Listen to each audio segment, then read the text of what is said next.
nothing says loving like a good strong set of balls. I am Billie Jean, and I've been digging through my toy box, and I've got something new for you today. So yes, the ball gag.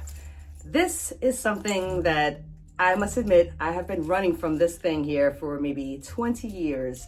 This is probably one of the most intimidating things that I've ever, like when you see this, what images do you get? You get like the image of someone like in a dungeon being tortured by someone with a mask on, all this really horrible, loud rock and roll music playing. It's dark and wet, and it's like, okay.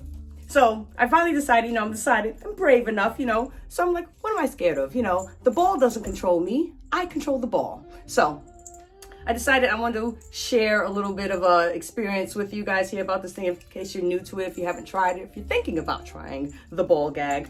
I've got a little information here for you. So basically, first of all, I don't really have like a particular brand that I'm like fond of, like, oh, look at this brand or this brand. I just went on Amazon, as usual, and I just, ironically typed in a ball gag and it came up. I couldn't believe Amazon had it, but it had it. So it was there, and so I just looked around. Now, here's one thing that I noticed, that back in the 80s or so, they didn't make them with, the different standards that they have now. So this is cool. You can get different variations. They have them in different sizes. So the ball comes small, medium, large. I got small. So can you imagine this bigger than this? The centimeters, I put it up or whatever it is. But yeah, these are, really cheap. I didn't really think I needed to spend a whole bunch of money on something I was just going to try. So I got two different ones. So let me show you the two different ones I got here. This one here, it's got a plastic, it's a hard ball here. So I wasn't sure about that, but now as you can see, this guy's got a little bit of holes in there so you can breathe. So with this in your mouth, you can still get oxygen in and out, and it's not going to be as taxing just in case you are moving around or doing something else at the same time. You can still catch your breath with it. This one here, collar's pretty long, so it's going to fit any size head. But what I would recommend you do is, before I get into that, let me just give you the specs here. So, so collar's really long. It's got the holes all the way to the end, and the hard plastic ball. This one here, probably about the same amount of money. This one's just got a little bit of a thicker collar here. It's a little more soft leather on the inside. And so this is a little bit more comfortable. And then this one here, it's a one-piece rubber ball. Like, you see, that's pull, that's rubber, like, that's rubbery. It's like a stress ball. It's rubbery, it's really soft. This guy here, the black one here, this ball moves. I've never seen that before. So you're not just stuck in one place here. So if you wanted to turn your head left and right, you can do so with this one here. So I thought that was really neat. And that's good for someone who is intimidated or afraid, or if you're, nervous about going into it, at least you still have some movement. This one here doesn't move anywhere. This was a little more restricted. You don't have any holes. So this guy here, wear a bib. There's going to be drool. You're going to be drooling on yourself at first. This one here is going to take some time to get used to. Although it is more comfortable around the neck and face area, I would prefer if it had a plastic ball like this, the rubber ball with holes in it. I wonder if they have that. If they have that, that's something that, you can combine best of both worlds here. So again, there's not really much to it. Again, I really like when things come with cute packaging, and this guy came like this. So I was just like, wah, wah, wah. But it does have, for the buckle, cute little lock, a little padlock, and it does come with two little keys. This is the same little key that you would get on your little diary or whatever, that little key. But, I don't really plan on using this, and you don't need to use this. I'm going to show you why.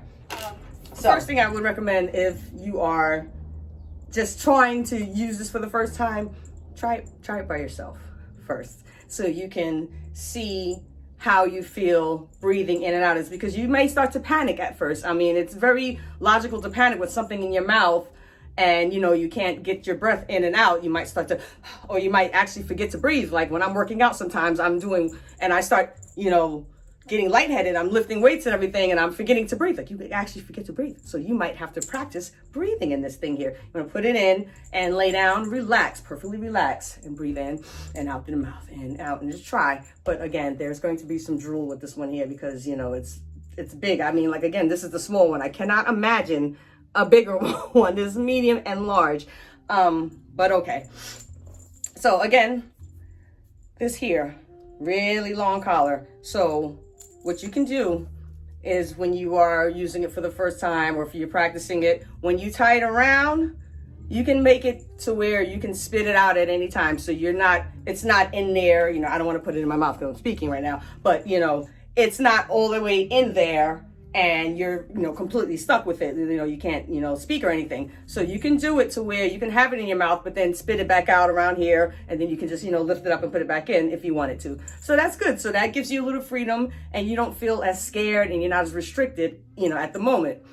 Another tip I would give you, again, is because you are being restricted, you have like sensory deprivation here. You want to try to, if you're new and you're nervous, you just want to ease into it. So you don't want to use this with too many other pieces of like sensory deprivation. So you don't want to use this with maybe your hands or feet bound with anything, because you might, get nervous and you forget that, if you hyperventilating, you can't breathe and you forget you can spit it out, you might want your hands free to just be able to pull it out. So don't use any binding. You might not want something like a necktie or a handkerchief or anything over your eyes, anything like that, so you can still see what's going on at first. And then you can, once you feel comfortable and you're comfortable with, your partner, and of course, number one thing, you have to be on board with your partner. You guys have to be right here, especially because whoever is wearing this here is not going to be able to talk. So the safe word, it's gone. So you have to get some safe cues. So you might have a tap, or the universal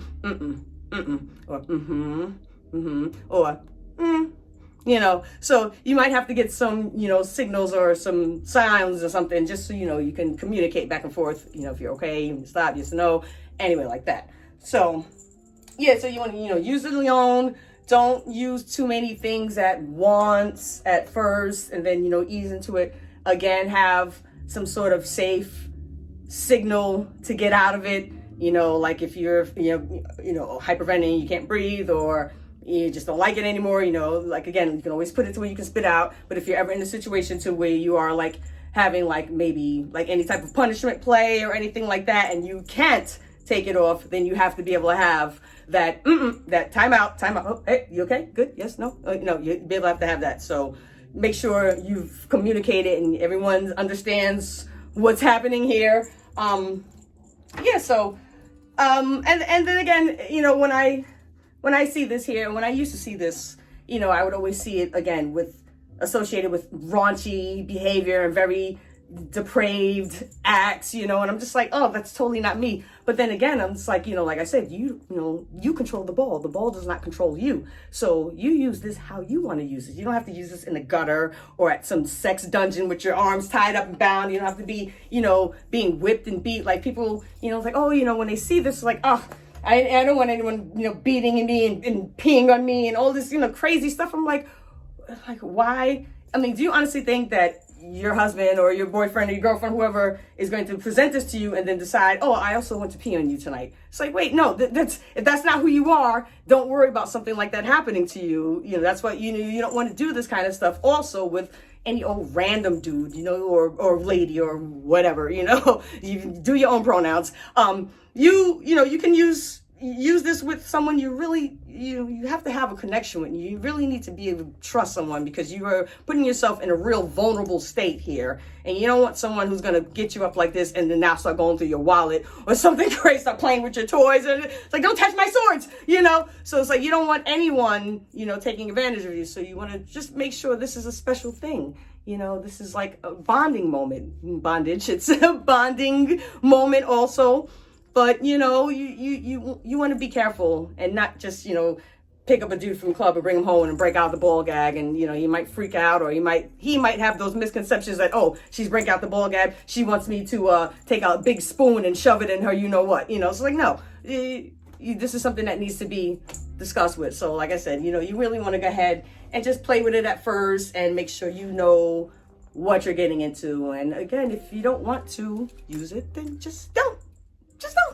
Okay, so yeah, that's pretty much it. So as for me, this is good here for, it's not something that I personally enjoy, but it's stimulating enough so that I would be able to accept this if this was something like a disciplinary action or corrective action, or if I had to use this for some, if this was a punishment device here, this would be something I would be okay with having to wear. Like if, was misbehaving and I had to wear this, I wouldn't be completely against it, but I would understand this is punishment because this is not exactly the most fun. But so this is something I'm willing, this is a level of discomfort and or pain that I'm willing to succumb to. So, try it. It's not the kinky, horrible sex machine that you might associate it with. It's cute and purple. It doesn't come with a cute bag, but you might, get a different brand, look around. I might try different specialty shops that might, specialize in these things versus Amazon. I'm just addicted to Amazon. But, try specialty shops and, just, if you have any questions, ask me, whatever. I have, a little teeny bit experience in this now. Yeah, I really like that this moves though. So yeah, that's the ball gag. I'm gonna put it back in my toy box, and we will have to see what I pull out of my toy box next time.